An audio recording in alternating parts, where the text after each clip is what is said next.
जीवन सुन्दरता हो, प्रशंसा गर्नुहोस्। जीवन सपना हो, महसुस गर्नुहोस्। जीवन चुनौती हो, सामना गर्नुहोस्। जीवन कर्तव्य हो, पुरा गर्नुहोस्। जीवन सङ्घर्ष हो, स्वीकार गर्नुहोस्। जीवनमा आइपर्ने हरेक घटना परिघटनाहरूलाई सहजै स्वीकार गर्दै अगाडि बढ्नुको अर्को कुनै विकल्प छैन। जीवनमा सुखद क्षणहरू पनि आउँछन्, जीवनमा दुःखद क्षणहरू पनि आउँछन्, जीवनमा सधैँभरि सम्झिरहन लायक क्षणहरू पनि आउँछन्, त कहिले नसम्झ्यौँ जस्तो लाग्ने पलहरू पनि बिताउनुपर्छ।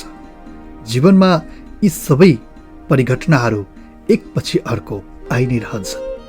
कसैको जीवनमा ढिलो गरी आउला, कसैको जीवनमा चाँडो गरी आउला, तर सफलता र असफलता, सुखद दुःखद, मिलन बिछोड, राम्रा नराम्रा, यी सबै चिजहरू सधैँ रहिरहन्छन्। यो नै जीवन हो, यो नै जीवनको सार हो।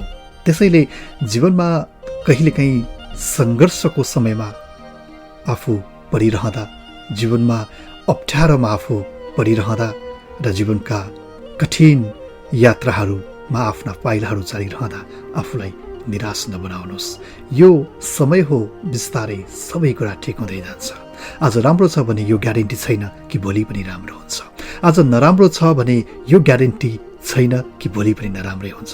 त्यसैले मनमा हरदम सकारात्मक सोच र सकारात्मक ऊर्जा कायम राख्नुहोस्। जीवनमा आइपर्ने हरेक घटना परिघटनाहरू क्षणिक कुनै पनि घटना परिघटनाहरू दीर्घकालसम्म रहिरहँदैनन्। त्यो सकारात्मक होस् या नकारात्मक। तपाईँको समय शुभ रहोस्।